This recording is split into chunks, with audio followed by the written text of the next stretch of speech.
Jaël Show peut être domestique qui prépare pour Inosbi. Il peut les payer chaque jour. Jaël. Et c'est en tout cas dans ndenge Inosbi a golongolé na poto a na kin alambela kay kaka sokola bilamba sokola basani ba futa kay alobi que non paye-moi par jour $200. Inosbi a futa chaque jour $200.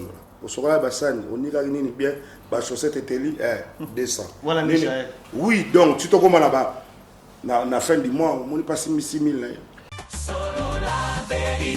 Toto zoa tan Rolanda Jaël Show habité sur histoire et riba comme à niveau même ko tiara mbongo na azalate. C'est question posée. Bah je te dis en Europe il y a beaucoup de choses à manque à faire. Moi batunso eza mutu hein mutu.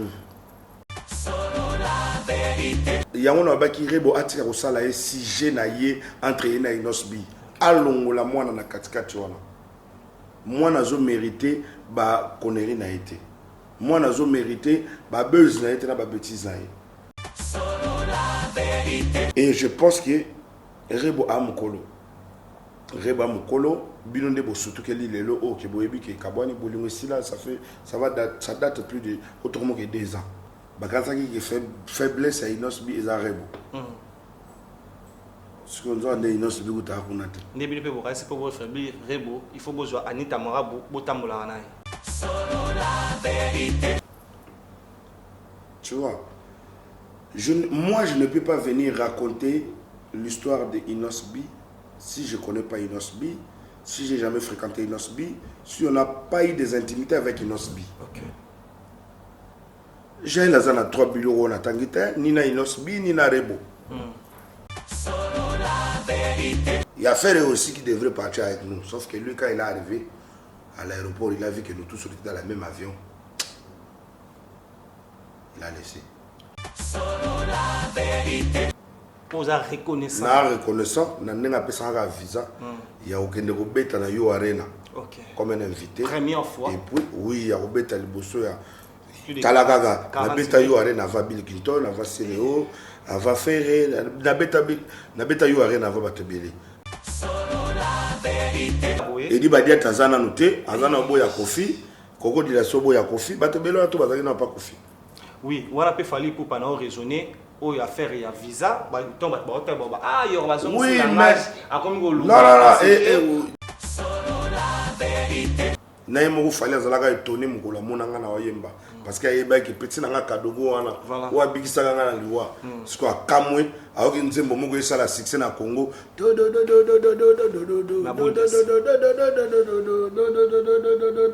mwana mama yambula amagena manime yakobena nasema Denis ça comme à niveau on a été pour moi si na parce que Denis laisse à la base belé. Tetolo maman tina moi si nanda. Oui mais beaucoup c'est impossible. À cause d'un problème on a été parce que la moto va kana moi si moko. Denis azana base belé. A foutre la bombe ndaku. Ana bane belé hein. Azana bane belé ne bo mona.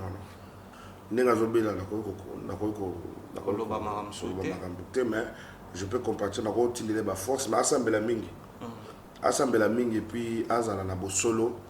Vous savez makambo mingi de nile salo bagaza lukuta. Et Dieu n'aime pas quelqu'un qui ment. Il frappe déjà aux ana image en Nzambe mais tu mens. Tant aux ana mundimi c'est tout à fait normal mais tant au commis serviteur de Dieu. Aux ana muto ko adorer te pas Nzambe aux ana muto ko faire la publicité te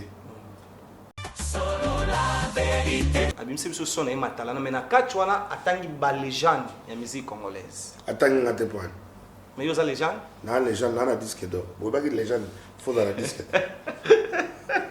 de yo ko biche déjà la liste ba légende mais bila moni en moté te amoni on te pour na na zoate habillé mo légende maza ta na trophée mo hotel. Les gens des abats banines de mérite. Ni kama ngo jamais ka samba. Akende na bino ba débat. Voilà. Et belé ba banda makamba dimension oyo ata trophée mo na mboka bazwati. Oyibi ke bili kinto na zo trophée mo na mboka te. Tu parles trop de Bill Clinton. Oyebi que tout à l'eau jazz autre chose mon amour. Baza ba légende. Oyebi que yango na expliquer. Solo la vérité. Ote oza banzela bilité. Mais tango dino Congo Yolanda de Bill. T'es jamais. On de konanga na option le tikala pe libela. La landa bilité. OK. Eh bébé, gale donne-moi les aliments Dieu. Il y a pas les. Vous comprenez? Solo la vérité. Ndombala number one mama. Number one yo. Kamata elumbe Yoro bonsoir. Artiste et musicien. Atala. Solo la vérité. C'est la première fois où j'ai mis Bill Clinton KO. Pardon?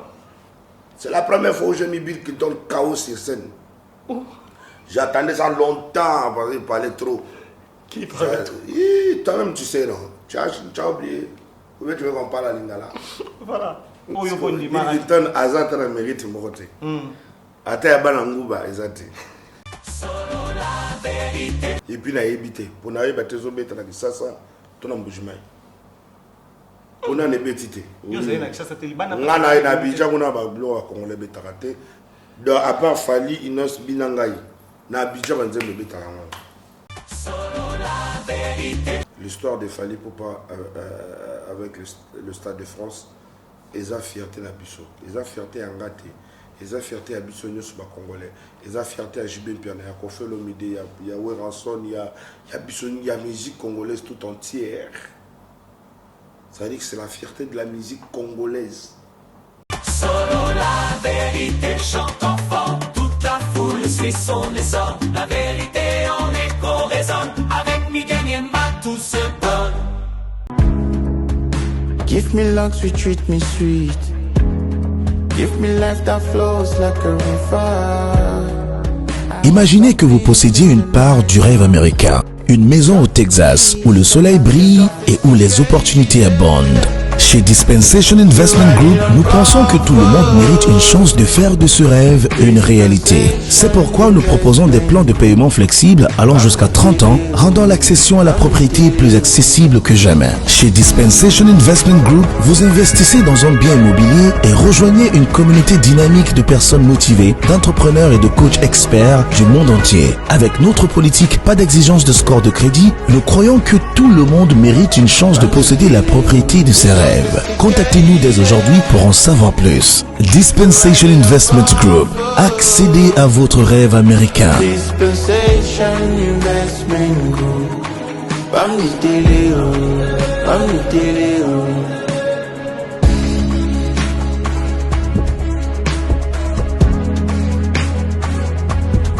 Dispensation Investment Group.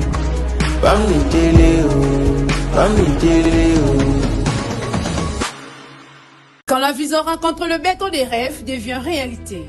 Bienvenue chez Thierry Bouda Construction TBC, votre partenaire de confiance pour tous vos projets de construction, maçonnerie, architecture, construction des ouvrages de génie civil, carrelage et bien plus encore. Dans les domaines de construction expérimentés, TBC allié savoir-faire, précision et qualité pour bâtir l'avenir avec vous. Avec une équipe expérimentée et des réalisations solides, TBC vous garantit des outils durables et modernes à la hauteur de vos ambitions. Nous sommes au numéro 38, avenue de la Victoire, commune de Calamou, quartier Matongé, référence Bibi Play. Pour tout contact, appelez-nous au plus 32 466 249 007, plus 243 811 946 038. TBC, l'excellence en forme entre nos mains.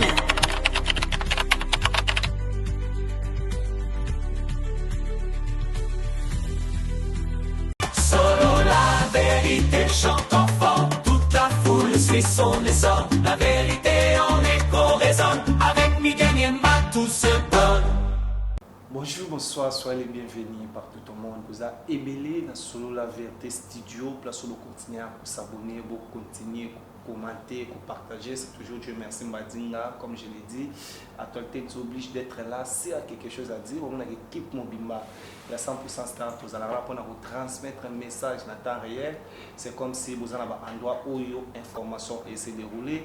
Je remercie l'équipe rédactionnelle et technique. Grâce à Bango, vous allez servir dans ma condition bien. Merci de la coordination là. Je tiens à dire merci à notre boss. Lui, c'est Miguel. Merci à toi. Et à Vironza Bijitakis, Kumu Africa, Montréal, grâce à lui que vous voyez cette image. Et à mon ami Coco Dema, le jeune réalisateur, et grâce à Bango, Bazawana toujours pour nous transmettre ou couper sa image à Malam, nous avons besoin de difficultés, on a des informations de la réelle, tout remercier, ma partenaire, ou le comprendre, il faut Dieu merci, Mbadinga se déplacera comme à la Bandouana avant, merci à sponsor officiel, l'émission 100% Star, lui c'est Chris Ramsès King de Djobou, depuis Paris, et parmi les prêtres, il était prêtre. Il est prêtre, il resterait toujours prêtre. Lui, c'est le boss Pablo Kini, le grand déclarant depuis Belgique à Zotalabiso, et à Yannick Munzanga depuis Canada. Voilà, Dieu merci, Mbadinga, ces journées, minutes de la Kinshasa. Je disais, actualité nous oblige, et nous avons eu des appels partout au monde. Dieu merci, Mbadinga, à Zana Kinshasa. Dieu merci, Mbadinga. Il y a des gens qui ont et artistes musiciens et honneur ou présenter la bonne musique décalé père de la nation tant au la réunion il y a bateau disque d'or il faut tout remercier on aura musique congolaise. Donc quand je parlais que je disais et Yoroboswag a disque d'or, nous avons des preuves. Vironza Bijitakis na région na Sabino disque d'or ya Yoroboswag avant to yambaye na sengana totala comment Yoroboswag a OCP là ndenge ba remettre disque d'or sur to zombi to recevoir Yoroboswag mais émission 100% Star. On suit cet élément, on se retrouve tout juste après. Solo la vérité. Chaki Tembe, ba Samuel na bango. Je te dis ça aux Warriors, aux Spiritas, aux Gaulois, à toute la nation, les mélomanes, ainsi qu'il y a deux musiques. Voilà, c'est pour vous. C'est la nation qui gagne, c'est l'Afrique qui gagne. L'Afrique, c'est plus une nation, mais c'est plutôt un pays. Restons ensemble, c'est l'amour qui compte. Ciao! Yepelele, Trésor Banza, t'es Banza Service. Faut dire à Bedachour, c'est dédicace avec Eric Mandala qui est dedans. Serge Pereira et Cindy Descalisi. Olivier Kamaz de la Férité africaine. Sangaré Sidiki Boubacar. Ça, c'est des noms qui sont dedans. Voilà. Allez.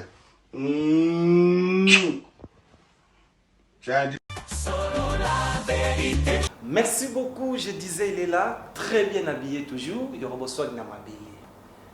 Yoroboswag, père de la nation. Bonjour. Salut, Dieu merci. Comment vous allez? Ouais, ça va. Oui, qui était au internet, tu vas mon waouh, enfin, la 100% Star, mais la solo la vérité studio. Première émission, hein, tout ça, non, ouais. Ouais. La solo la vérité. Ouais, solo la vérité. Mais studio. On en a parlé. Voilà. Chez mon ami. Mon condiaba journaliste. Miguel Niema. Un jeune leader, pas comme les autres. Ok. C'est vraiment mon frère. C'est vraiment mon ACP de Mingi. Déjà pour te revoir après 6 mois. 6 mois. Donc ça sur la 100% Star, mais après 6 mois, il y aura besoin de la plateau 100% Star. Après 6 mois. Donc ça fait plaisir. Merci. Je disais, il y a beaucoup de gens qui nous suivent partout au monde. Qui font un ils ont 100 euros et puis si on est au monde et puis sur disque d'or. Il y aura besoin de plus de 14 millions de filles. Le YouTube, tout le monde a la bino, là-bas, YouTube, la musique beaucoup moins bêta. Et moi, pour la bonne musique, on va confiance, va télécharger, va yoki, les lots au jeu prix, au va tébélé, va streamer. Voilà. Va streamer surtout. Parce que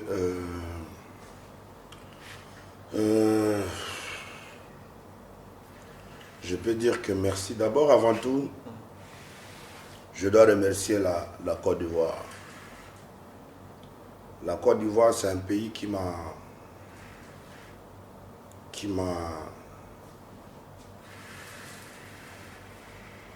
vendu. Le Congo m'a forgé.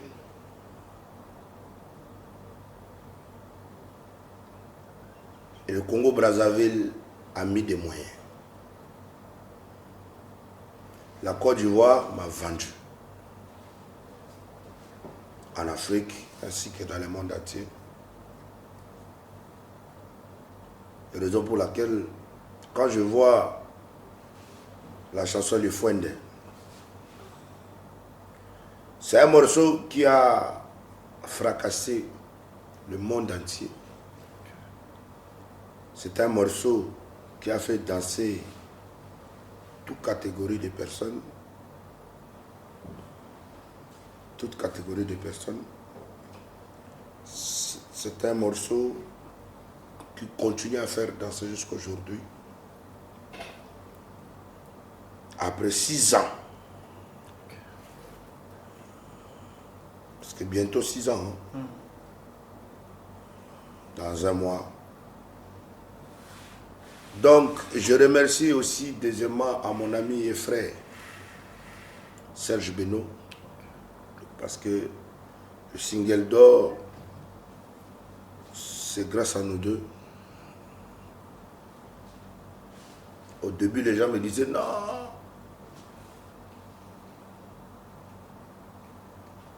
Il faut faire un morceau avec Arafat. Faire un morceau. J'ai toujours dit aux gens, il y a des personnes que tu peux prétendre que non, si je chante avec lui, après, voilà, le monde entier va me découvrir. Tu chantes tout ça avec lui, le son va nulle part. Mais il y a des personnes à qui tu ne penses pas, tu ne crois pas. Mais vous avez fait un truc, tube, carton total. Vous voyez un peu. Donc, Serge Beno, le Fouende là, c'est le son que j'allais faire avec DJ Arafat. Et quand je suis arrivé à Abidjan, mon ami, le regretté Daïchikan Yorobo, Commanda Zabra, Wons Didier, nous a quittés. Et vous-même, vous avez vu que dans le funérail de DJ Arafat, parmi les délégations, il y avait la délégation congolaise qui était accompagnée de Kofi Olomide, Fali Poupa, Roga Roga, Bill Clinton, moi, Dadju et qui d'autre. Il y a Ferré aussi qui devrait partir avec nous, sauf que lui, quand il est arrivé à l'aéroport, il a vu que nous tous étions dans le même avion. Il a laissé. Donc, et après avoir arrivé à Abidjan, on a rendu les hommages. Vous-même, vous avez vu. C'était, pour moi, c'était une occasion qui est restée gravée dans ma vie que c'est la première fois où j'ai mis Bill Clinton KO. Pardon? C'est la première fois où j'ai mis Bill Clinton KO sur scène. J'attendais ça longtemps parce qu'il parlait trop. Qui parlait trop? Toi-même, tu sais, non? Tu as oublié. Ou tu veux qu'on parle à Lingala? Voilà. Na banda qui causait là, yango banda kala parce que. Fara. Oui, à l'époque, yomo imagamanda ça là. Agolo kana teva lobi boya, zongsi boya. Donc, nous sommes na banda ko accumulé na banda ko zelaga mu kolomo ba chamsoka ne logo mo. Et c'est arrivé en 2019. Nzamba Sungia. La Côte d'Ivoire. Podium Angoyo, Bobo Man. Bakao Bill Clinton alia. Nana bete Bakao. Tika. Kenega otala vidéo wana olela. Mukili ngate. Mukili nde baloba. Ngamo na yebi ke na yokela ke mawate. En tout cas na massacre ke tina suka. Et après, teka kingamba la moko hommage wana concert wana hommage et teka kinga kaka na minute wana omoni ba ivoirien bazaka sensible soki ba moni mutu moko boye aza na talent pur et puis aza mutu moko showman très speed ba bia o mutu na biso do ba senga na papa met bakayoko ba bité Joe Fatikala ba tutu ba kozo na ba Congo mais il Fatikala dans la Tikala na beta Simon kuna alors on s'est positionné mbala moko na créé pe ba ndeko ba master ba na créé famille kuna et du coup na koma pena ya bango surtout sous na master na ngai meilleur ami na nga Sidiki Diabaté champion d'Afrique de l'Afrique de l'Ouest comme mega ko tunate donc kozala sous na yé tombola sur makambo belé donc du coup après na ligne na zonga na bande même ko kenda aéroport na tali na zoki moi 2-3 heures de temps en avance na bi bon comme Serge Benoît van da kota aéroport na mona et puis na kota aéroport donc na ke kaka boye ba fongoli micro to bando beta plan yekuta la pala osala ba activité moi si na inda ebise zukene mbango na studio na zoka ba animation moko kuna non okukangote oza biloko pena ndo ala ngo besoin parce que na minute ninga rafata kufi boye couper décaler kufi donc inspiration a Joe ko sunga yo olamuka abuka na kite ayaki betani nzoto asali instrumental siko photo comme nzembo ngabite moni comme na yé ko kutona makambo ngo awa siko na lingala ezandeti bande konanga ko mona ngai beno naza ivoirien lelo na na kata Congo mais accompagné ya masalanga yorobo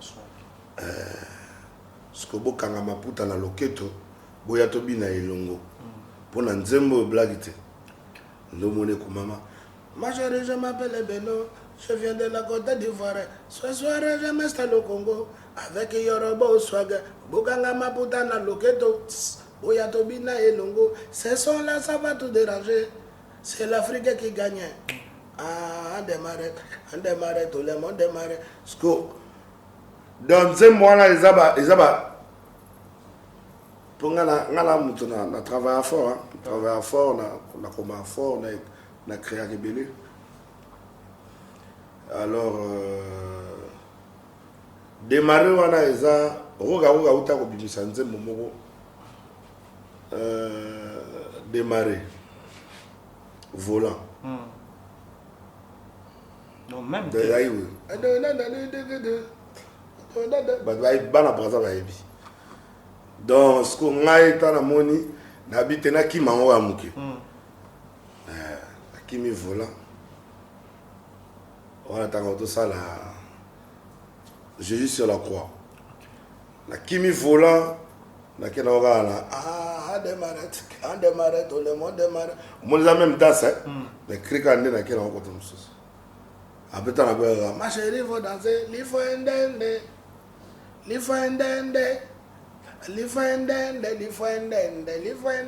Yakatobina, Lifende, Africa va danser, Malika Lifendo. Na tike sugo, nabi awanga na décoller. Makumole, Lifende, Makumatatu.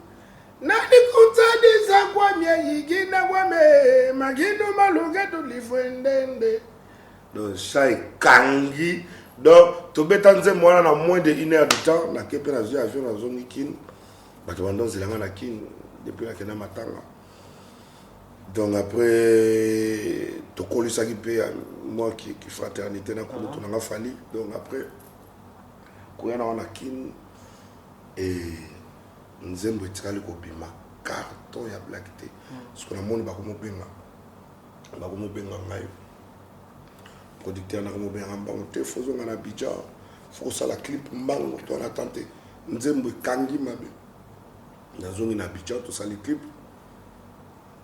On va aller sur mon mouké. Après bon Dieu seul sait et belé babanda makamba dimension oyo ata trophée moi na mboka bazoti. Oyibi ke biliki ntona zo trophée moi na mboka te. Tu parles trop de Bill Clinton. Oyebi que tout cas l'autre jazz autre chez mon amour. Baza ba légende. Oyebi que yango na expliquer. Donc ba kulu to la biso ya animation congolaise. Oyebi que mingi ba reconnaître bango ta na trophée mon amour te. Mais ba yebi musala. Ba yebi ba binisa baza bato basala nzela. Basala nzela ndeti ngaboye muta inspiranga mingi jino mumbafu. Moni bato babula yem susu ngala landaka ote oza banzela bilité tango dino kongo landande bil te jamais on de konanga na option le tika la pele bela la landa bilité OK so bato bayoki fana nga baba so bayoki ba niasa bébé gale donnez-moi les aliments yo ya ba les vous comprenez ba côté tu auras un nzembo nanga ba deux premiers nzembo nanga liboso ya carrière tant on a bêtise on a sima mais tant on a bêta mabunda sima monte que mabunda sima kota ba inspiration ya John Baf improvisation mama na bela ka mokongo pasi libumu kolobate pesenga kiti na fondi la ai mama ai isko ngana zwa na zwa ngona na ko bambola yenga yimoko anakolia ngai bomisa mabudi ya sima zo bomisa mabudi ya sima ngapena mtu na yoka ebele ba album cocktail wana na yoka ngata 10 millions de fois non je point de vue na yo c'était comme Bill na côté donc côté na ina na ça côté kulutu jino mumba fazali juna mumba fo aza jino aiba ke yorobo pena na travaillé hier na travaillé na CNN OK voilà da bango balé pena ba deux animateurs manga CNN na quartier la terre et à quartier la terre qui n'y a CNN na mingi comme au travail parti ni a cri au boire à partir CNN la bois qui la bichot truc ndombala number 1 mama number 1 yo kamata elumbe yo bonsoir artiste et musicien atala mais ngala za artiste musicien atala te o lobi wana pirande bien iloba mabongo artiste musicien parce que na ki artiste musicien wana ngala polyvalent OK naza atalaku naza reggaeman OK naza rappeur na beta ba afro house ba afro beat ba au moins naza na dans tout ça là ils ont la carte artiste musicien donc on peut tout retrouver chez lui c'est un polyvalent merci yorbo to loba to moni Bill Clinton bimsla biso somo singer nae matalana et bien mari déjà et y en a bi abimse biso son nae matalana mais na kachwana atangi ba légende ya musique congolaise atangi ngate point mais yo za légende na légende na disque d'or bo ba ki légende faut dans la disque donc yo ko biche déjà la liste ba légende mais Bill amoni en moté te amoni on te poyena na zoate mais na za légende bo bato atangi wana habillé mo légende maza ta trophée mo te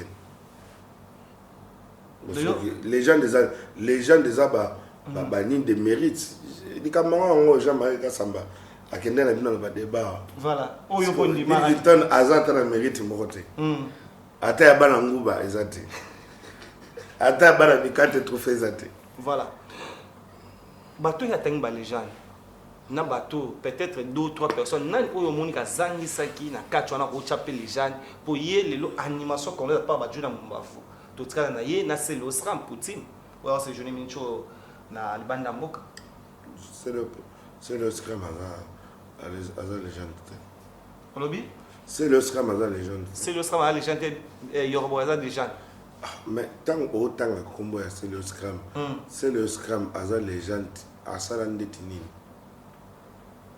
parce que ba episode pona surtout beta on a Google tant on est ba liste pour nous la légende faut incarner nini et dis-moi pour le bac c'est le hasard légende à incarner nini c'est question posée voilà dans le jour qu'on doit réponse on a peine un peu sur ce détail mais Bill a légende il y a on a tenu à incarner nini Fali Poupa légende. Fali Poupa légende parce qu'il a incarné beaucoup de choses. Yo so bacho na TV5 ba benyo légende. Ah ngata bazo chawana mais kasi bouquet de presse. Ta bouquet de presse bazo chawa. Ta ba ta la bouquet de presse sur la bazo non en tout cas ce qu'on a nazana ba nga ki légende na nga incarné eloko belé. Omoni nakata ki légende faut en notoriété, faut en influence, faut en na ba prime de mérite. Mais là ça. Ce que yango na expliqué yo. Na nenga local. Ce qu'on a nenga international ne faut en makamboana.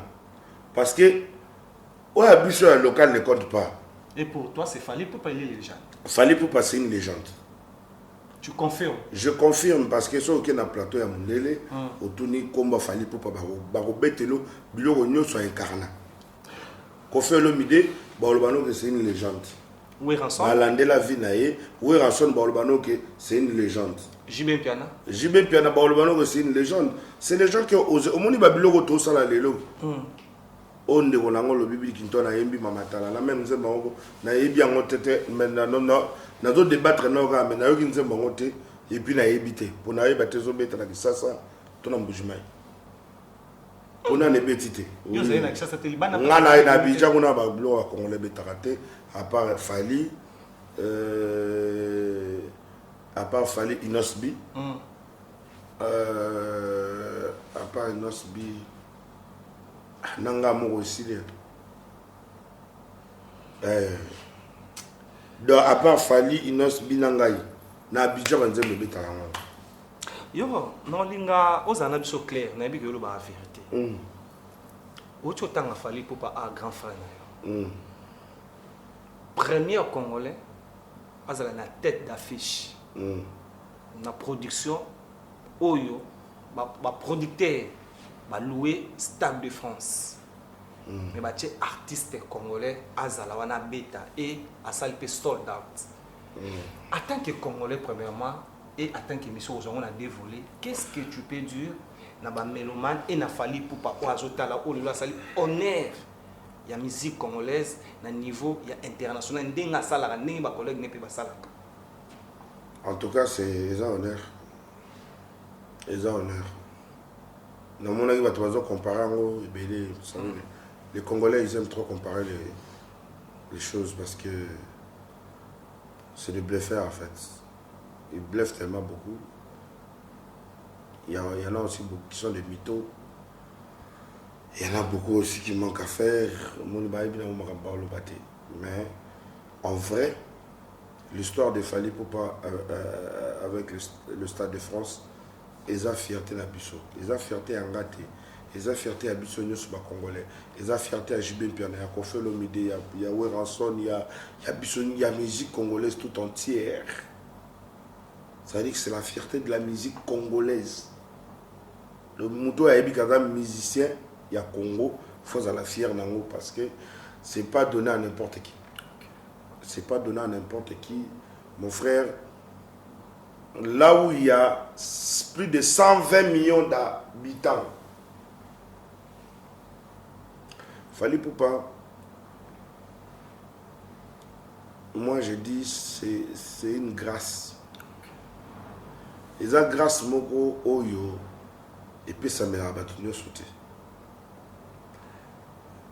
Et Azam Moutoumoro Boye, il sait saisir des opportunités. Fali a eu saisir des opportunités. Et l'autre a gagné la mission sur le Congo. Vous savez, il y a un artiste congolais, on a pris exemple Moko. Il y a un artiste congolais, qui peut-être dans Abidjan. Amonimba Moko là pour naïe. Aïbin était sur le commissionnaire, Aïbin était sur le zanani, pour naïa Monimba la Morombungu. Tu vois un peu. Aïbi attaque au sympathisé. Aïbi attaque humanisme. Mais à mon ambala morala. Wana. Alors que Fali Poupa, so il est copa bongo. A Luka Chana à l'aise, à Lukina Nebasoli Kamonga Pena solo, C'est beau que non, nini. À considérer non parce qu'il est cop. Ça veut dire que tu le considères aussi. Ah, tu es pénal à ma place na yo. Yo mon gogo comme pénal que au lieu au meli. À rôle le jeu et puis ok. On a fallu pour pas. Et c'est des choses. Les gens qui habitent dans l'étranger, Biso awa, tous a trop soifé d'argent, trop soifé à la fertilité, trop soifé à Bassi, trop soifé à ambiance, trop soifé à politique, trop soifé à. On est soifé de tout. Il y a un mona, on a biso as muzolo. À ça la analyse, à ça la calcul. Tant à que c'est un pays de soif, bien vous comprendre en côté. Artiste et comédien, humoriste. Oui, à le Congo c'est un pays de soif parce que biso tout aura soifé na nyonso. Ils ont le côté où il y a trop normalement, tendrement, t'es biso nyonso toi pressé, toi soifé, toi ni kakanga, non. Vous voyez un peu? Donc c'est ça qui manque à beaucoup des artistes. Bah il dit solo laté sans bon. Bah on a maîtrise ou anaté. Vous voyez un peu? Voilà. Donc chez des jeunes, il y a Mikolope Baza. Il y a vu quelqu'un Mikolope Baza bongo, mais en tout cas Fally Ipupa il a su se canaliser de ce côté-là et puis très posé. Et puis Ayeba, il y a eu que Aza, grâce Moko a eu saisir l'opportunité. À Timbela qui sera à garder entourage à ma mastanaye, toujours bas Jirakai à Okoya.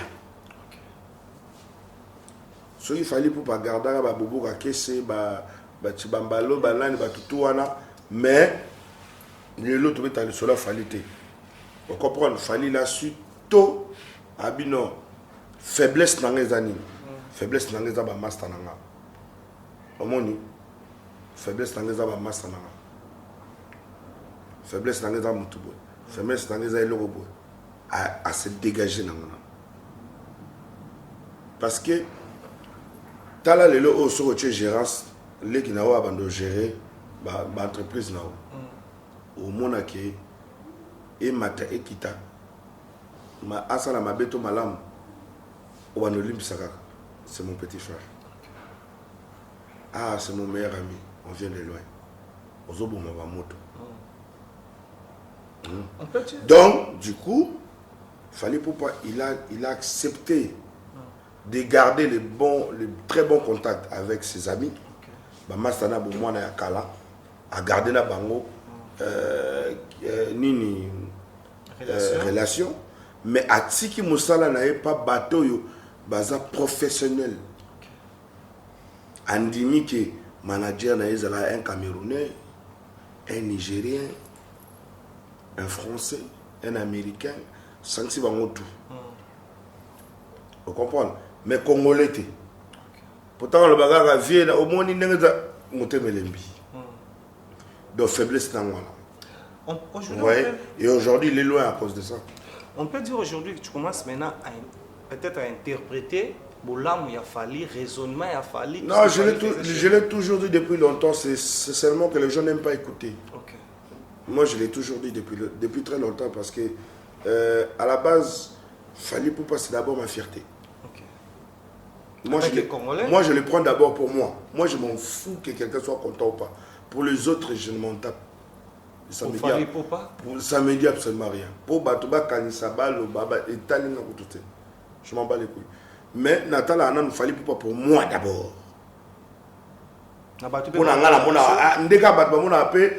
C'est mon Fally Ipupa. Mon Fally Ipupa moi. Parce que Fally Ipupa, on a le banayo, ils ont Fally Ipupa, on a ébaillé.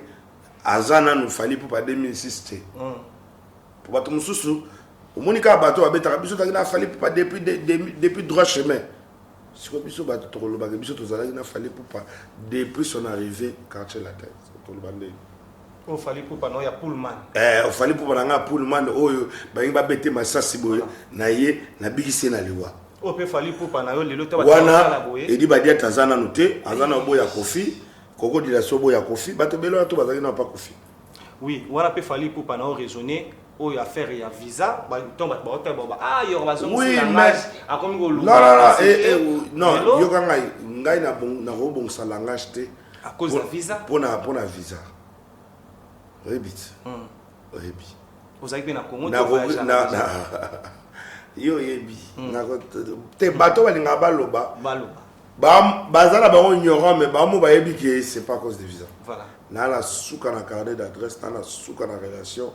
Il y a blague, il y a bateau mbongo, topé à artiste, il y a danger à minene. En tout cas, on est très bien que na concert a fallu pour la Stade de France, na zo na visa na ngai. Na mata na zo ya master Sidiki Diabaté. Asa invité kuna? Te na ebiso que na za master ya Sidiki Diabaté. OK.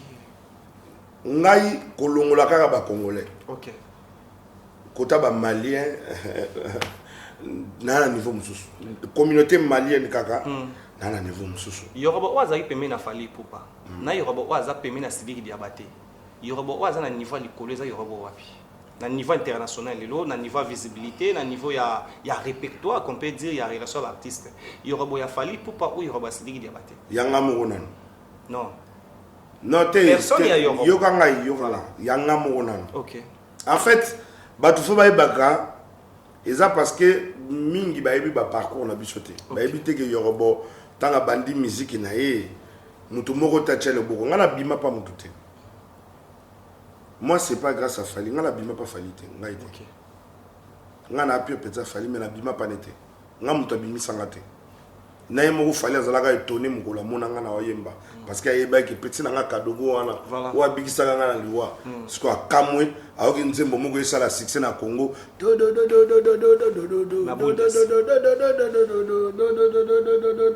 mona mama yambula amagena manime yakobena nasema sumangeno ni nasema Coucou de Brazza nasema Kukuta ano wamba nasema papa joyeux anniversaire na obeta babilo kwana soko moni ano wamba atona na mbongo ebele place ce que tout le monde ano wamba saso DJ ba yorobo mwana wana kutu ya beti babilo woni kala ye abeta nze monela tango après tant obeti paka juma mais tant zonga simebimi bato bazo boule biso kutu bazo boule nze mwana ba nigérien moi en tout cas on sait que c'est vrai biso quand ça que c'est ba nze ba nigérien nzoka nde yorobo so na rythme donc ça veut dire que na bima sans Fali na sala succès na nze mwana na do ekota Nigeria ekota ba Mali ekota ba donc et sala succès en Afrique sans Fali na tambola en Afrique sans Fali. Ozala déjà yoro. Na bandi kombo nanga sans Fali. Continuité. Na vandaka na Brazza ça fait plus de 3 ans na yeba papa Raoul Ominga sans Fali. Na yeba Guinoel Ngoya sans Fali. Na yeba papa Jean-Dominique Okemba sans Fali. Na yeba Konzo le bijoutier sans Fali. Na yeba Arnaud Wamba Sassou sans Fali. Na yeba Coucou de Brazza Soumangenoni sans Fali. Na yeba Jonas Ominga les Saoudiens sans Fali. Naïeba Serge Pereira. Binomo Boyoga na defendende. Cindy Descalizi. Kubula. Donc, sans Fali. Ce qu'on a n'enga kini a route kolobate parce que ngamona omona Laura Désiré Kabila. Binomo Boyebi ke ba conduit tout le loba na mbongo oyo pour on a ba oluka misala, misusu bazaka ba frapper, misusu bazaka ba escroc, misusu bazalaka donc tant bazo luka siko ba pousa na pembe na musée ba koma batu esimbité ba yoko koma pembe na Joseph Kabila ba komi batu ba kutanga déjà mbiaka okanga ville na kanga ville te nazana no liso mokonzi. OK et puis on a ebisio monsieur quitte là kende kuna ya ba ventirte au sali 2 minutes chef Fabima pour baba le Rolando. Vous comprenez? Voilà donc j'ai imposé le respect depuis le temps. Il y a les lotés. Wana kama on hérité Watanabe. Wana pena tanga na mbila masa na hérité Watanabe. Masta na nga pena ba musicien o pena ke. Wana iba so fufu. Ozona ta mona poye na no sengati. Masa na ngati. Na botole pena mbati. Na botoli sapato. Pour biso otambola na boti na basoda wana to ba godio na otambola na ngata emolon la honte. OK. Donc on comprend. Donc on a un parcours moko, tout le monde a un passé mais moi j'ai un parcours différent des autres. OK. Un parcours de légendaire. Nous parlons de l'artiste qui est Fally Ipupa, Stade de France. Yo reçoit Nicolo yo et là on a cette visibilité na yo puis na TikTok na yo, vous en avez visibilité makas aux amours à réseau.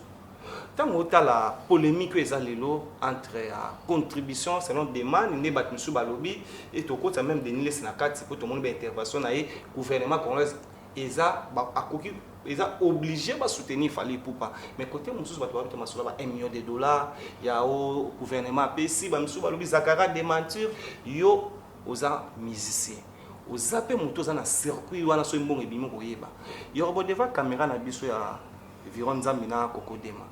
Okoki ko confirmer ou okoki ko éclaircir ba mélomane et ba congolais ou ba otalo partout au monde qu'il fallait pour pas lelo on peut dire que azupe mon gouvernement ba contribuer ceux qui n'ont pas contribué azo mérité ba soutenir pour la production il y a les 2 mains à Stade de France. Tu as le temps. Bon avant de répondre on a tout clôturer.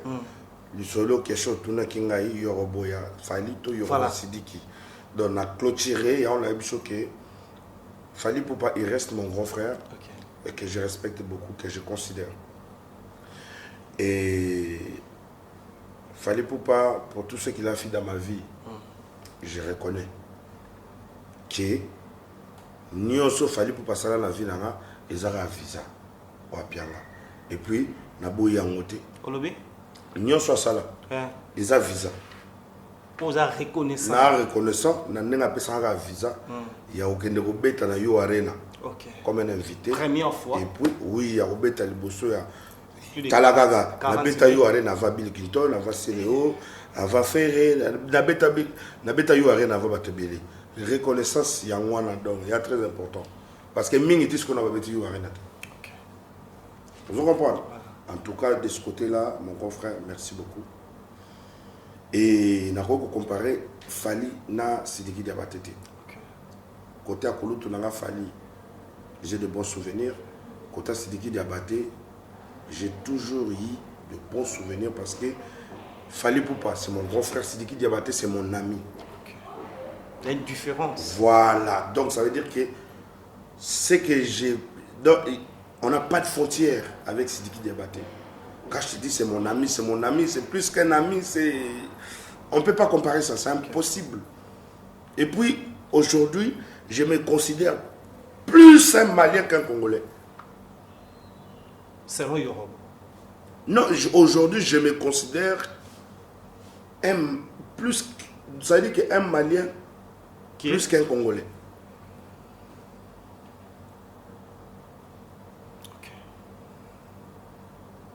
Donc plus qu'un Malien qu'un Congolais.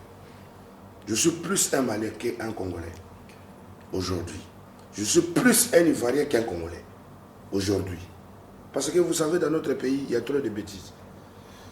Il y a trop de bêtises et puis non, on peut pas. Non, il n'y a pas seulement quelque chose d'inconsidération.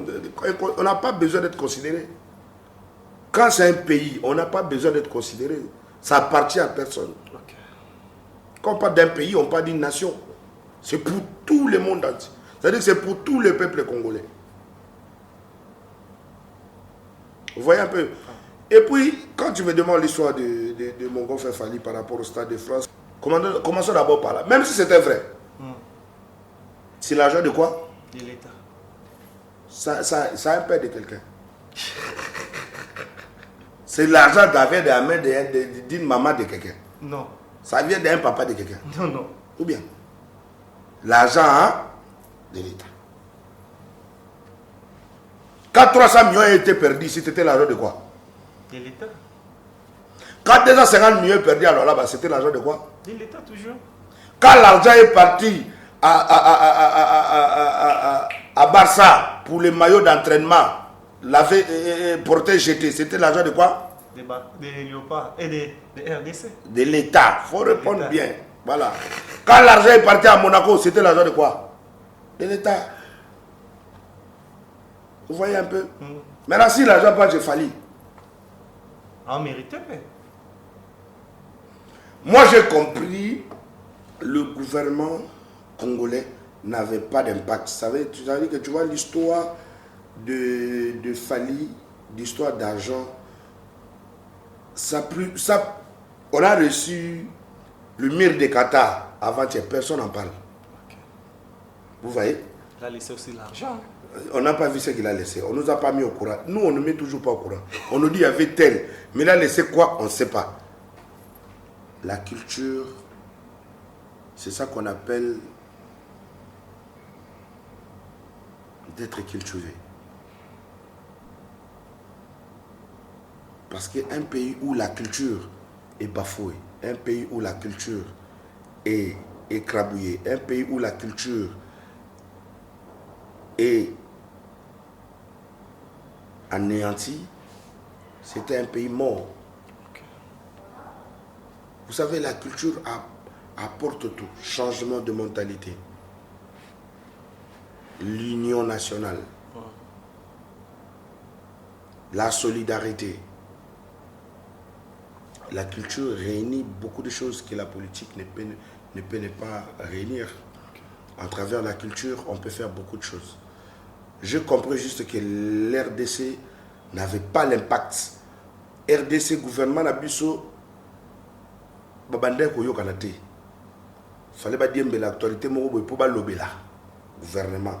Parce que le ministre Nabiso Balekara, il a filmé mingi baebi, Congolais baebi bangote. Au gros ministre Moua au Kenya na Selembao, baebi était. Akiti Moua d'Otambula Makolo, baebi était. Aux yeux au Kenya na Monga Fula, baebi était. Au Bakisi au Kenya na Chango, baebi était. Pour baye baye, foyana ba jeep belé. Basoda ba Panzani et puis au ministre tel. Vous comprenez? Mais tous ont fallu tout ticket na cham. Donc vous voyez la différence. Alors, na comprendre l'erreur au Salemaki, ils ont yakulu to na biso. Kulu to na biso Zakari tant à quel ministère. Na rendez-vous na au biso ba Congolais to éviter. Yemo na che caméra na. Yemo na bandi goloba aujourd'hui j'ai échangé avec Madame la ministre de la Culture, on a parlé de ça, ainsi que du projet de notre frère Fali Poupa, du stade. Donc au moins, c'est Bendi Congolais. Comme Baébi que vieux Zach Azamuta gréco-romain. Donc, c'est que Masola Mbongoza et Olumba. C'est comme ça que les gens commencent à analyser des choses. Comme Michel Ababoul Labango. Ce que ça qui n'ont que viennent à n'enga kendaki. Autant tant ça qui vidéo n'a pour impressionner batonaye. Ce que à l'ongolais quand combat Fali la carte combat Stade de France. Et donc rien ça la monter. Le problème quand il y a autant à combat Fali la Stade de France, va comprendre balamon OK. Bon effet. Mais laisse-moi te dire que nous les artistes congolais, le gouvernement congolais a un budget personnellement pour les artistes. Ils allaient toujours pour les artistes. Mais budget wana to yebite na Zirakango et ça la kanini na mboka oyo. Alors si qu'on a moni na ndenge que gouvernement n'inge diembela événement Fali. Sauf que événement Fali a été déjà 100% réussi. Son producteur pour la date Basila la la Stade de France. Donc maison de disques naïe, producteur naïe, manager naïe, Basila la qui déjà la Stade de France. Mais le gouvernement na biso n'a pas ça qui bango boule parce que ndenge bango ba olinga ba kota na babilo na bango le kota chat olia de ya obeba na suka n'a pas ça bango boule o eza faisable o eza ça peut être la faisabilité il y a eloko wana. Et que va débloquer 20 millions. Vous comprenez? Comme on a besoin chaque année, il y a 20 millions. Mon artiste, ils ont depuis Kala. Va débloquer moi 20 millions, bah si. Fali. C'est bon. On a une proposition, on a expliqué parce que tant que baba 900 000, non, ça c'est pas niveau de Fali. 900 000 $, au bolo bawana oyo ke mbongo wana go sunga batunini mais pas 300 millions sunga banani Ba 250 millions sunga banani, 44 millions sungi nani. Bambonga mona esunga banani. Bambonga belende ya mwana. C'est pas à cause de 905, je sais pas combien, moins d'1 million ou 1 million même si on peut parler. Il y a un moment mais la Fali. Fali fait la fierté de la musique congolaise. Aujourd'hui, à commis en place Oyo, sur la Betty Stade de France, à tirer sur un défi mon repos, non nécessité. Il fallait à Beta partout, maintenant à Beta dans la cité. Vous comprenez? Et puis dans l'autre, il fallait à Beta dans la Chine. Il a craqué. Ouais. Dans l'autre, il fallait à Beta dans la Chine. On a passé nos professeurs comme Ango. Il fallait habiter la Chine, habiter dans la ville de la Chine, Shanghai, Pékin. Puis on habité à Dubaï. Hein? On habité à Dubaï.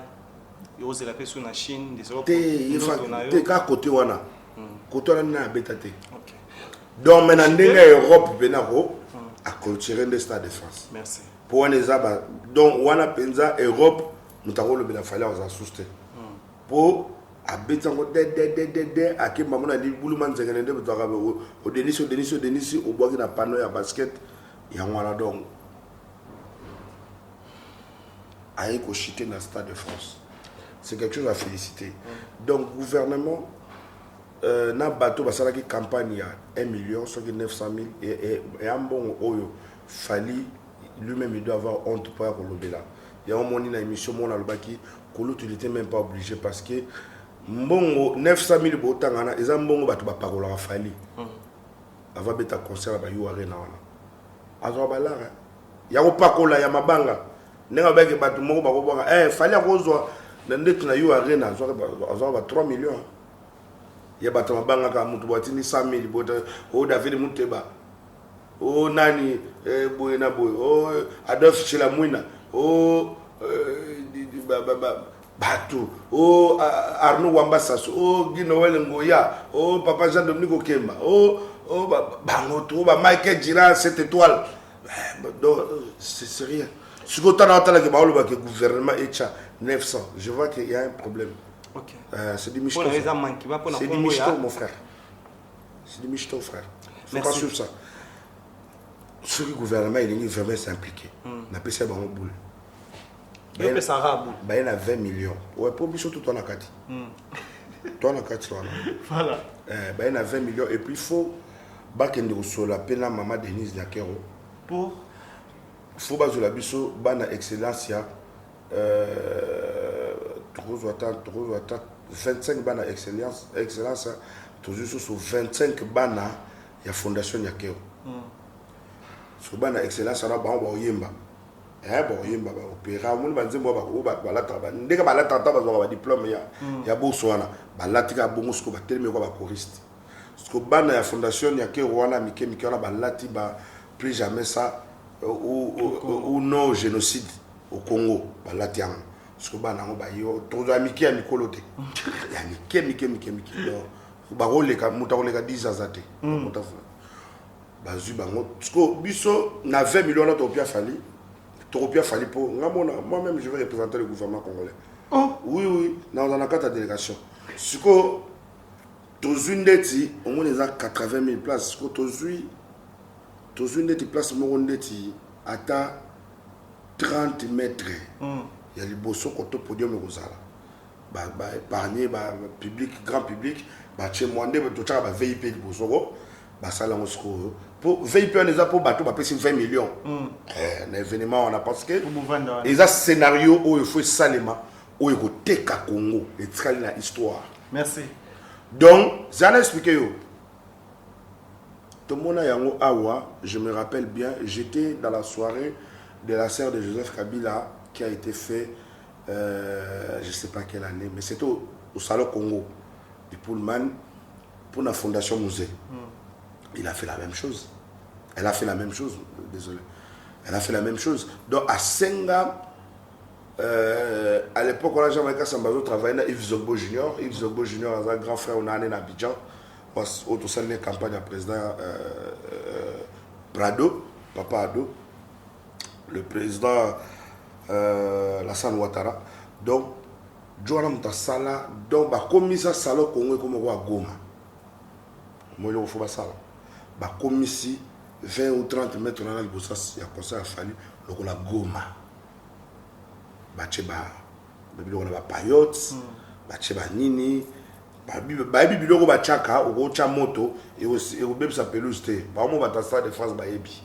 N'est-ce pas? Pour les événements, ça, là, on bon, bana wana na ba mama o ba kosala scénario ya ko ba okima bitumba ba toka ba biso tokozo atolati pena ba minduki ya kopala wana to ba nini moni ba biloko wana lati ya konde bozo landa batu ba biloko moka bongo OK ko cha ba effet ya ba bombe ko cha ba nini et puis nzemba fallait zo betana assez stop à la guerre na suka nango fallait passer un message voici mon pays. Voici ce qui traverse mon pays actuellement dans le monde. Voici, alors, nous voulons tous dénoncer cela. Pour dénoncer cela, nous disons plus jamais ça dans notre pays. Le génocide, le massacre, de pleurs, de peine, trop de sang coulé, plus jamais ça dans notre pays. Donc, au moins, on a qui scénario wana mobimba et jusqu'à peut-être à 5 minutes pour trouver tout fait événement fanité. Mais à 5 minutes on a c'est bon. Au moins mbongo fait na ba makamba bongo. Pour expliquer. Exacte que beaucoup tika 44 millions na mayo oh là tu oh problème té. On peut pas rester là, nous avons beaucoup de choses peut-être aux éclaircissements na bato ba la biso. Éclaircissement mbongo fallait ça msala ngwana oyo bino bondo lo ba on ezali. C'est le oyo zo proposer c'est le on a on a proposé bien parce que au bino bobanda qui wana eza mensonge. Merci. Mais merci. OK. Ouais, on a proposition mais ouais bino eza qui mensonge. OK. C'est des choses différentes. Yo bonsoir. Quand on a sujet à fallait papa. D'ailleurs c'est que comme va donner ce côté na carte. Les lots de Niles azobena. Tu vois le niveau du hôpital à traitement. Banda ya mboka maladi ya Deniles batu msusu wa Kongo la mwasi na ye pona madame naye qui veut dire que maladi emo na te pona mama Tina Deniles akomi na niveau wana yo ozo ta vana na Deniles akokoma na niveau wana te pona mwasi na ye parce que Deniles a base belé te tolo ba mama Tina mwasi na ndako. Oui, mais beaucoup c'est impossible. À cause d'un problème, on a été d'accord, c'est la moto à la moitié de mon corps. Soyez le monde. À la base, c'est les bélés. Ah oui. Parce que. À la base, c'est bélé. À foutre la bombe, d'accord. À la base, c'est bélé. À la base, c'est bélé de bon monde. Ça n'a rien à voir. Les Aramawa, que. Mais je peux compatir la force mais assemble la mingi et puis azana na solo vous savez makambo mingi de Niles alobaka lokuta et Dieu n'aime pas quelqu'un qui ment. Il frappe déjà aux ana image en Nzambe mais tu mens, tu vois. Donc assemble la makasi que Nzambe a okele mawa après c'est grâce il y a ko servir vrai pour tatolake atika po et loko Nzambe a sali oyo eza ko l'avertissement ce qu'on a minute au soki a tout belité nda o frappé bakasi et loko les arabons ils ont toujours bon avec Dieu c'est toujours comme ça ngana solana Nzambe mingi je connais trop les histoires de Dieu naza mwana Nzambe et puis naza vraiment chrétien naza vraiment croyant et puis na yebi nayebi makambo mingi Nzambe nayebi tanga silikaka tanga prévenir ka moto tanga betaka je connais tout ça donc je te dis quand le on a le bin za blague té il risque parce que toi dans le Stade de France voilà il risque on le bien il risque de faire il risque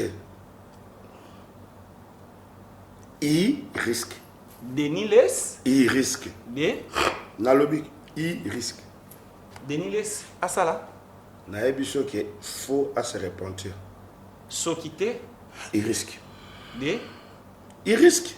De faire quoi? Il risque. Point d'interrogation. Nassou Baxi Bozana. Stade de France. Au Stade de France, dans Maramadeni, c'est ça. Non, mais là, il y a un événement. Bon événement et pas de Niles. Ah, mais il y a un ça dans la campagne. Vous savez, tout ça semble. Vous savez que ça campagne. Bon, il y a ça la campagne à Matéa. Non, il y a un stade de France. Les autres Lucapé. Ils risquent. Vous savez, je vais te dire. Tant aux années mon dimi, c'est tout à fait normal. Mais tant au commis serviteur de Dieu, aux années mon quoi adorer té. Pas ensemble. Aux années mon quoi c'est la publicité té. Donc mon a bolo bagake master fali pendant la pasteur de Moïse Bi. Donc mon Moïse Bi a fallait publicité. Mike Kalamba était. Té na lobby. Échangeant sur ce comment Mike Kalamba. Pour naïbi comment faire na cité Bethel Mike Kalamba et pas c'est comme ça qu'il naïbi beaucoup. Non, on les a eu là on va appeler ça lengi. So pour naïbi qui master Fali Moïse Bi. Non, il y a plus d'intimité de Fali et Moïse Bi que Mike Kalamba. OK. Bon, yo ça me ta boîte hein. Ouais, mais on est allé peut-être karaké au tché c'est ça. Non, il y a une réponse. Pourquoi on va ça la jeter? OK. Bah so ba fragile, so bêter le faut pas zone seul. OK. Mais c'est pour te dire que au moins même Mike Kalamba déjà au deux mois on va na baba no ça la émission que non Fali en tout chaque fois Fali ça ça le Mike Kalamba faire le non parce que il a un travail à faire. Il est là pour servir Dieu. Pour prêcher la parole, pour servir Dieu. Moi, je suis venu pour servir Fali. Yesko Azana uniquement pour servir Dieu. Vous comprenez?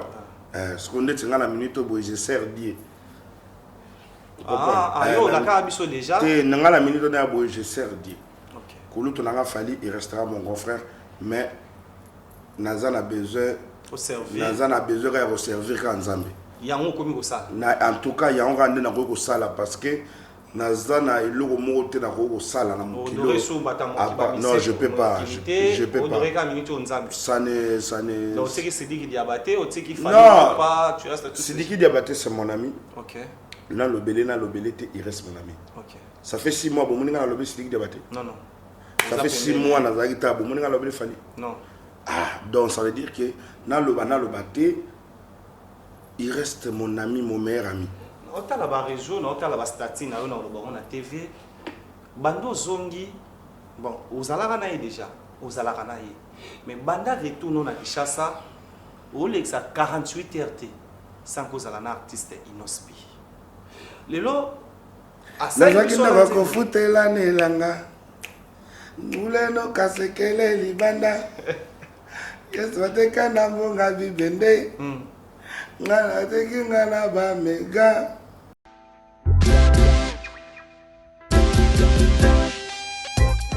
Service spécial covoiturage Paris-Bruxelles-Paris.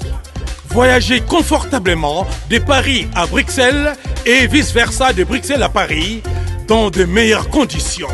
Jimmy Chimanga, porte de la Chapelle. Contactez le service covoiturage Jimmy Chimanga, Paris, porte de la Chapelle. Composez vite.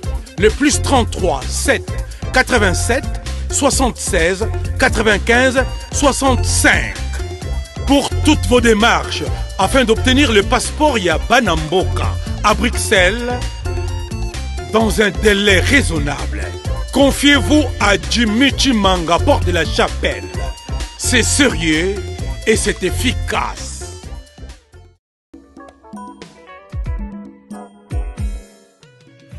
ON Multiservice, organisation Ngozulu, avec l'artiste peintre Gozen Matuidi. Pour vos services de décoration intérieure et bricolage, tous travaux de peinture, papier peint, enduit, parquet, carrelage, électricité, plomberie, montage de meubles de cuisine et plateaux télévisés, contactez Gozen Matuidi. Service designer, tableau de peinture, portrait, création de logotypes personnalisés, service sérigraphie et autres. Un seul contact. Les 07 58 58 10 72. Le travail professionnel dans le strict respect des règles de l'art. Avec l'artiste peintre Gozen Matuidi, le pro.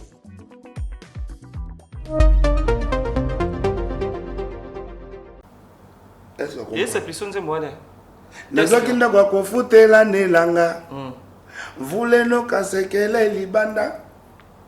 Yesu bateka na mbongo bibende. Nga bateki nga na ba mega. Mwana mera bendi zoto. Avec goma toda. Ça va quitter la table.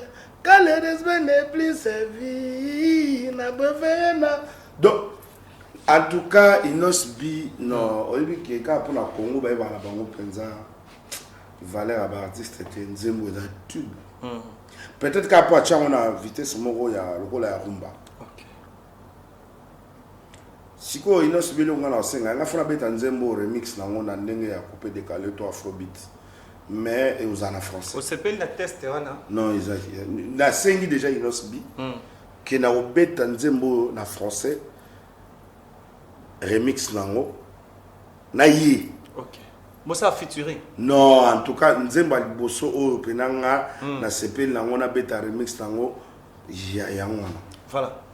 Donc c'est en tout cas le message ils ont touché Mututu. OK.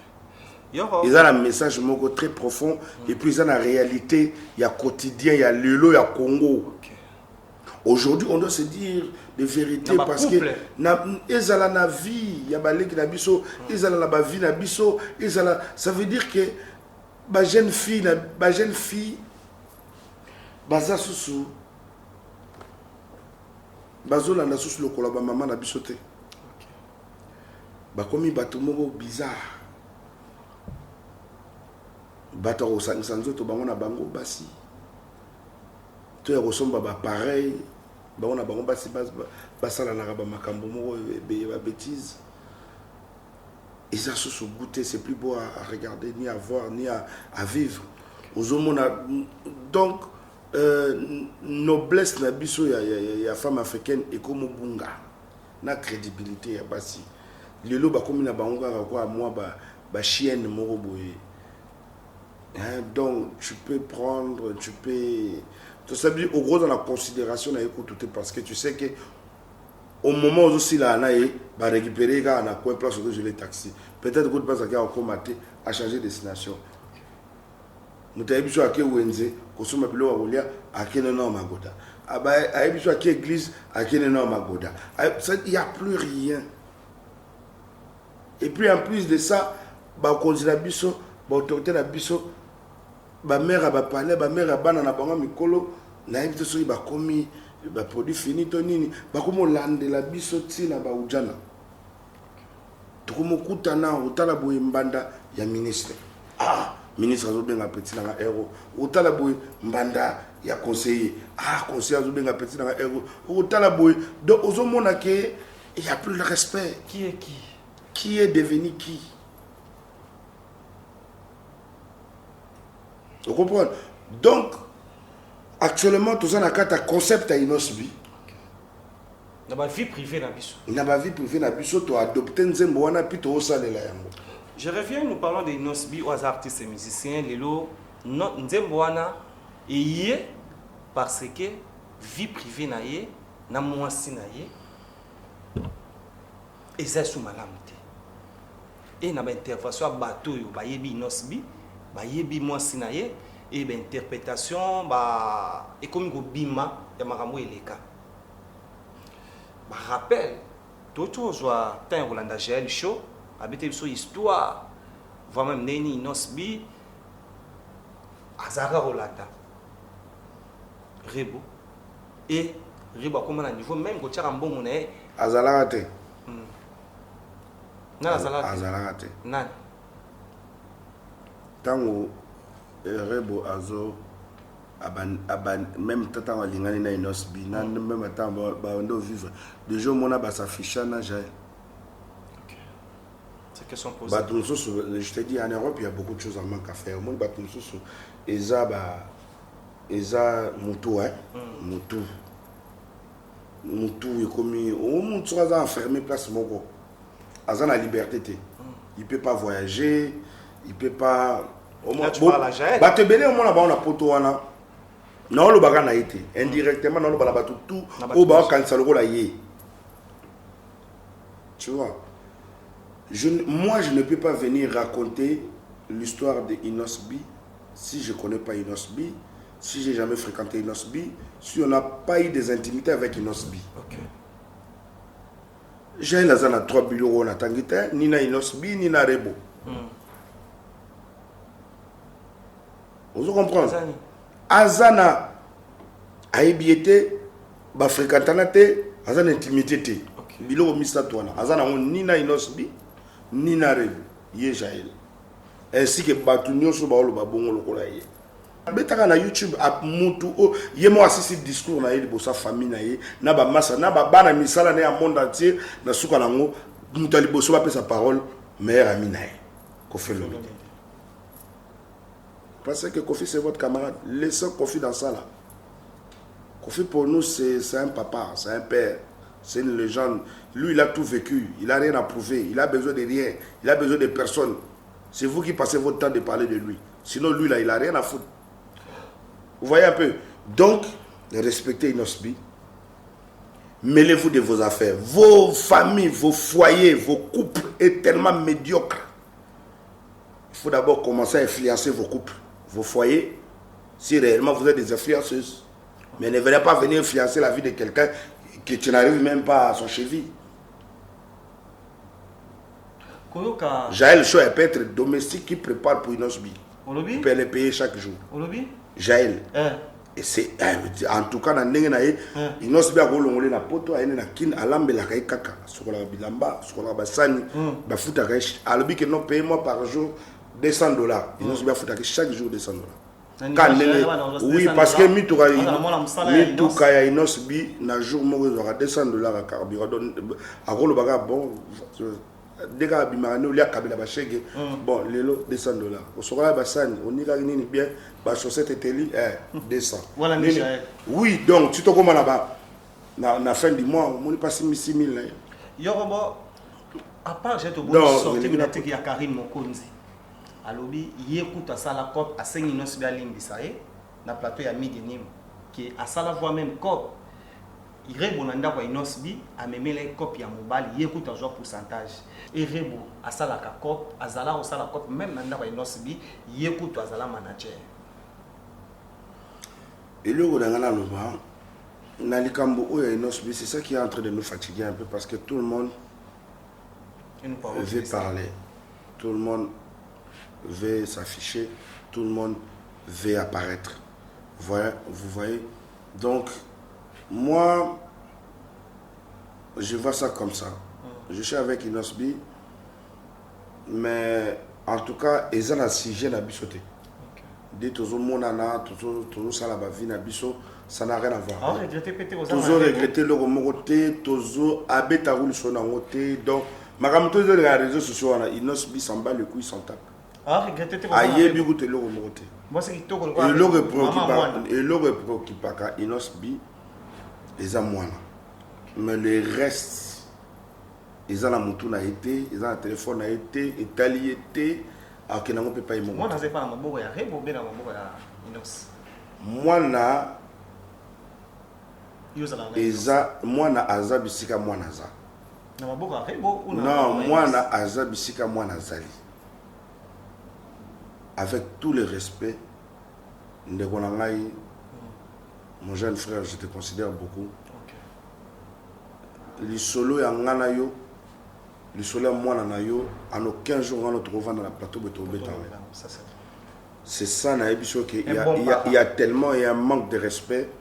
Il y a bateau ba bota, il y a boranzoto, bateau ba bota, il y a rosundola, bateau ba kola lokola bana makangu, bateau. C'est des gens qui peuvent réfléchir comme ça. Moi na o ayebi que ayebi respect à parents, parents ayebi respect à moi na revenda tena beta sur la moi. C'est impossible. Et on doit respecter cet enfant. Et Aza, il y a un homme qui rebo atira au salaire si jeune entre Ina et Inosbi. Allons la moi na katikati wana. Moi nazo mérité ba connerie na été. Moi nazo mérité ba buzz na été na ba bêtise na été. Allons la kaka moi na. Asenga na batone ba côté la parce que ba solo la ka. Na batone ba solo solo na bango wana ba bato ba ko influencer ba vie na bango te mais ba ebika ko lobela bato mususu. Donc à ce moment-là, bango et ça bango non bobenda rapper moi na nakati pour et ça la bien moi na vous afficher à tout moment. C'est pas bon. OK? Et je pense que Rebo Amukolo. Rebo Amukolo binonde bo surtout que lilo o ke boyebi ke kabwani bolingo sila ça date plus de autrement que 2 ans. Oh. Ouais, ils ont l'éloté. Donc au éviter d'expliquer yo, yebango banda lelo, ils ont le sila et c'est là qui déjà avant. On comprend yemo garande, il n'a pas muto ko lo bate. Akoki pe ko laksa yango te. On comprend yemo ga mona ki est un peu difficile pour naïe parce que Talagaga il n'a pas pu prendre soin de son foyer. L'argent c'est bien, mais l'argent n'achète pas la mort. Il y a un concept, il y a dépistage. Volontaire. Volontaire. Et il y a Nicolo. Voilà. Dépistage volontaire. Pour nous, moi, ça, ils ont ma belle. Voilà. Il y aura un titre dépistage. Volontaire. Et là, ils ont la musique urbaine, ils ont la rumba, ils ont la mécène, ils ont la youtubeuse. Dépistage. Hein? Donc, quotidien, il y a un micro. Donc, il faut. Donc, il faut d'abord dépistage avant la loba. Pour vous-même, on vous connaît. Vos sangs là, c'est sale. Il faut aller d'abord vous soigner. Nous sommes arrivés à la fin. Il y aura vrai ou faux, il y a des artistes et musiciens ou des artistes qui ont besoin de katana pour bénéficier de la rebo. Artistes et musiciens. Pour bénéficier, pour couler rebo, pour anéantir vie à rebo, pour salir parce que on va la guerre, na moto a pêché makambuke nosbi. Mais bazo boulé ce qui rebo na nosbi ba kabona quitté. Et l'ingá qui est affecté inosbi. Parce que bateau bazo luka souka ya inosbi bakanza qui fait faiblesse à inosbi et à rebo. Ce qu'on doit dire inosbi ou ta kunate. Nebi pe boka c'est pour faiblir rebo, il faut besoin Anita Marabu botambola na. Anita Marabu aza artiste aza wa petite na biso ata libele ne to bien. Comme partout. Ata aza figurante. Na ba vidéo na bino. Aza figurante. OK. Yo bika Anita Marabu bongo lega Barbara Kanane. O to zakine na ko chamba. Yé pas bika figurante. Donc tous les mêmes filles à Gabon là, aza ka figurante. Bozande bato bo ba esprit bo panika pour rien bo finga na mwana bato bo finga mama na bango bo finga. Asala na dire ko ba problème te na innocent. Aza ko ndeko bo panika pour rien. So moi ça zo binela ngali bo soit tout ça artiste les arabons bo mona aux États-Unis. JVP en Afrique du Sud mona. Mais c'est le côté. Na bidja to benga amisamento. Nous sommes arrivés à la fin. Lui c'est Yoro Bonsoir. Il nous bi mukolo linga bala to mukolo ko fiancé bozalo ko. Et maintenant na mon la pisa que conseil na bi. Congo susté tete. Makambo to ya réseau te mais. Aba na Congo te. Te Congo susté. Bon yo. Ngai te ngana bali nzambe. Na bali nzambe et puis na bala bana ngai. Yemana nzembo moya nzambe te. Bolingo nanga na Yesu bolingo ya sukate o. Bolingo nanga na Yesu bolingo ya sukate o. Babo magie poranga alléluia. Obisko to il faut bien oui ngebu. Bano koma pemela. Wana na yebi yangote. Bano koma pemela nzambe. Ngana yemba ngana na masumu na salagi kololimbi sanga. Nous sommes arrivés à la fin. En tout cas, je salue ma nation parce qu'on est des enfants de Dieu. Et Bozela Kaka, Kasma de Kran et Zoya, remix à Zonga Sima et Zoya. Sauf qu'ils ont sous Zonga Simate et Komito Kendeliboso. Richard Kabala la faisait. Dija Kabala la faisait. Dija Kabala la faisait. La vraie valeur, Dija Kabala. L'aigle benanga. Allez, Richard Kabala. L'aigle benanga. Bye! Batulinyane Fatma Nyanga duwe liboso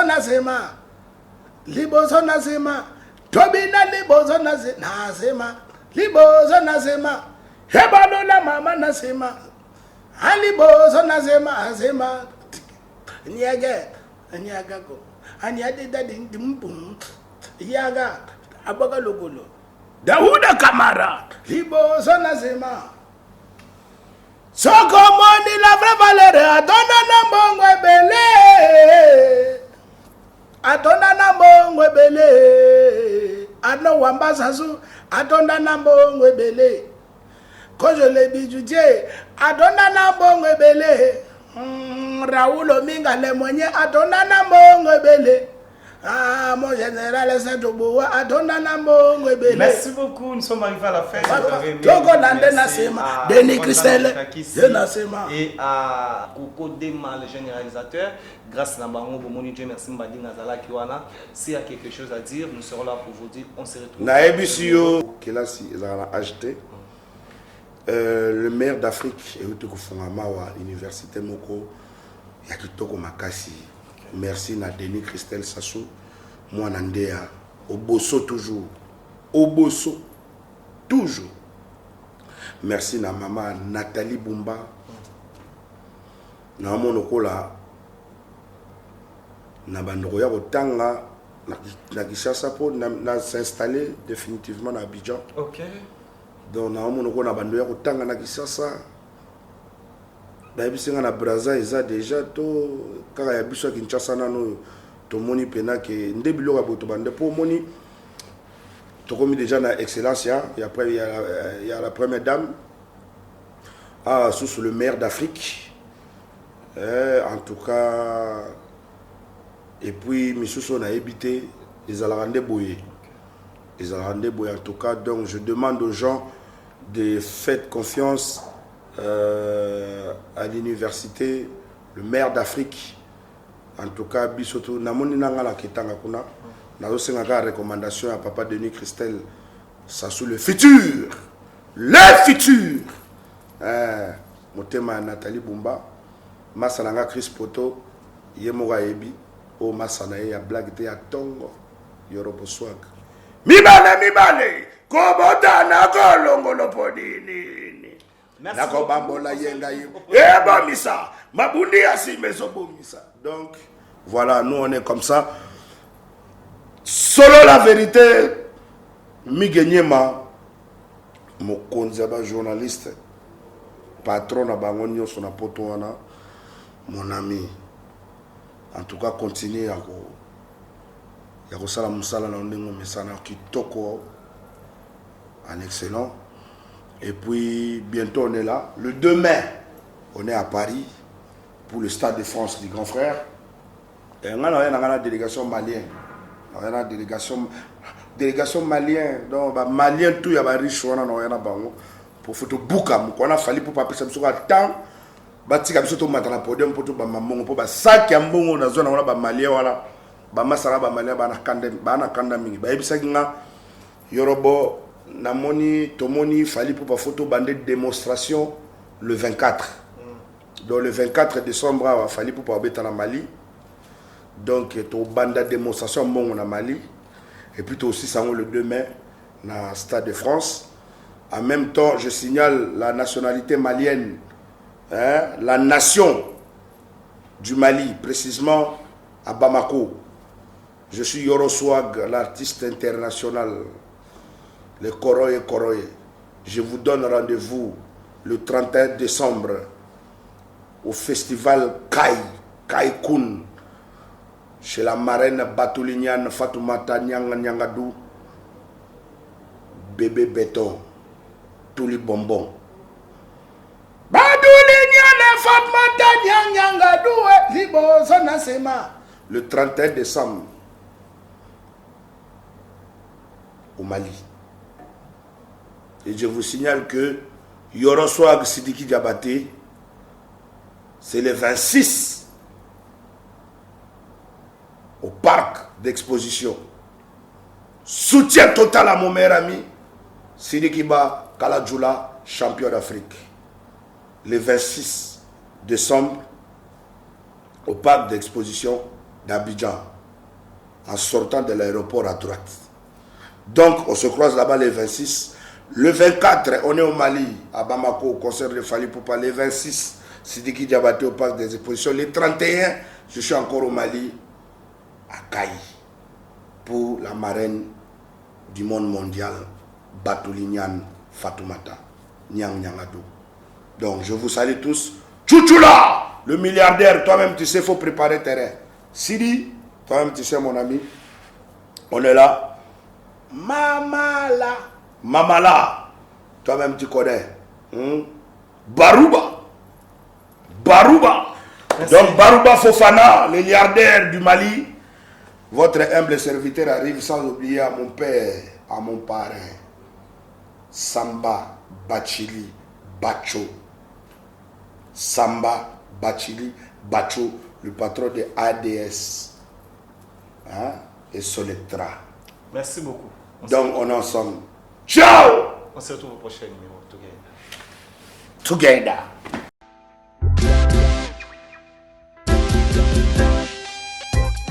Service spécial covoiturage, Paris-Bruxelles-Paris.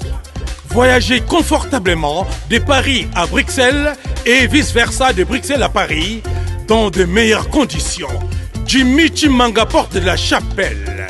Contactez le service covoiturage Jimmy Chimanga, Paris, porte de la Chapelle. Composez vite. Le plus 33 7 87 76 95 65.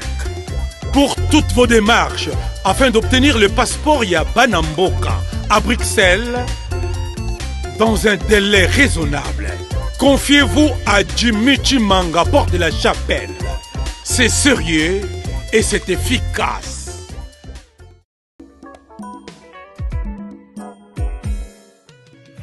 ON Multiservice, organisation Ngozulu, avec l'artiste peintre Gozen Matuidi. Pour vos services de décoration intérieure et bricolage, tous travaux de peinture, papier peint, enduit, parquet, carrelage, électricité, plomberie, montage de meubles de cuisine et plateaux télévisés, contactez Gozen Matuidi. Service designer, tableau de peinture, portrait, création de logotypes personnalisés, service sérigraphie et autres. Un seul contact. Les 07 58 58 10 72. Le travail professionnel dans le strict respect des règles de l'art. Avec l'artiste peintre Gozen Matuidi, le pro.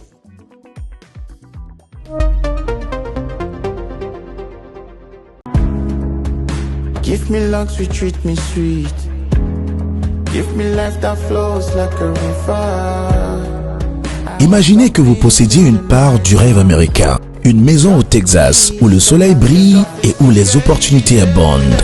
Chez Dispensation Investment Group, nous pensons que tout le monde mérite une chance de faire de ce rêve une réalité. C'est pourquoi nous proposons des plans de paiement flexibles allant jusqu'à 30 ans, rendant l'accession à la propriété plus accessible que jamais. Chez Dispensation Investment Group, vous investissez dans un bien immobilier et rejoignez une communauté dynamique de personnes motivées, d'entrepreneurs et de coachs experts du monde entier. Avec notre politique pas d'exigence de score de crédit, nous croyons que tout le monde mérite une chance de posséder la propriété de ses rêves. Contactez-nous dès aujourd'hui pour en savoir plus. Dispensation Investment Group. Accédez à votre rêve américain. Dispensation Investment Group.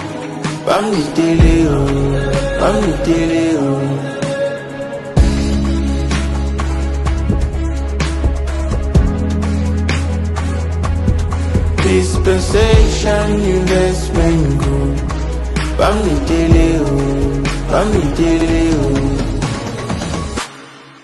Quand la vision rencontre le béton des rêves devient réalité.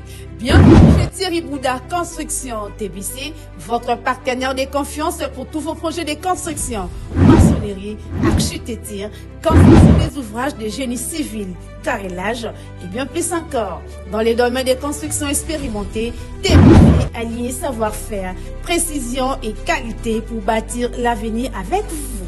Avec une équipe expérimentée et des réalisations solides, TBC vous garantit des outils durables et modernes à la hauteur de vos ambitions.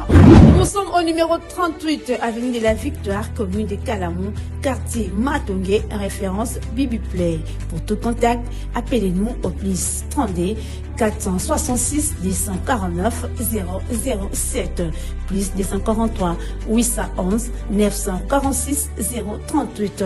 TVC, l'excellence en forme entre nos mains.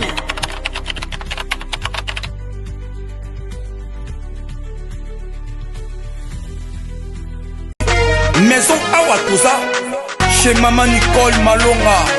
Yaka eza na poto nayebi te yaka tokisi na metro chateau ngutia daka yau awa uzomona kimbondo la Paris jela na oyeba asaka mon lazabo asaka so mina lula metro biso batani ngaba ba mingi tanga awa toza yaka soni na place tokoti aza mwana mboka Maman Nicole Malonga. Vous êtes devant Nicole Malonga awa toza, c'est-à-dire awa toza na magasin awa toza oboyoka partout dans le monde. Nicole Malonga awa toza, maman awa toza devant vous. Toza na Château Rouge sur la rue Christine numéro 3. Awa naza na produit spécial, ba produit oyo elongolaka attache tozolobela makambo matampo ba mama ba bébé belé ba mama bazotambola kaka na ba poudre na ba fond de teint. Nicole Malonga awa toza awa na Château Minaye pour na kolongola matampo ba mama banduta ba mama oyo baza na besoin osala taille mpona kokita mamumu ba mama oyo baza na besoin ya kosala maforme kalingi azala na tolo munene alingi azala na nsima munene mahanche munene mipende munene. Maman Nicole Malonga awa toza ndeka boyebi depuis 2007 nateka baproduit ya kogrossir bafesse sein mollet hanche non yozomona te eloko evanisaka mabala eza mpona mibali ça grandit dimension elingi soko mona ekokikoti wana sino kopasuka nakotela nakobongisa ezotraite telema vraiment nga mona aza victime na meki yango oyo bazobenga na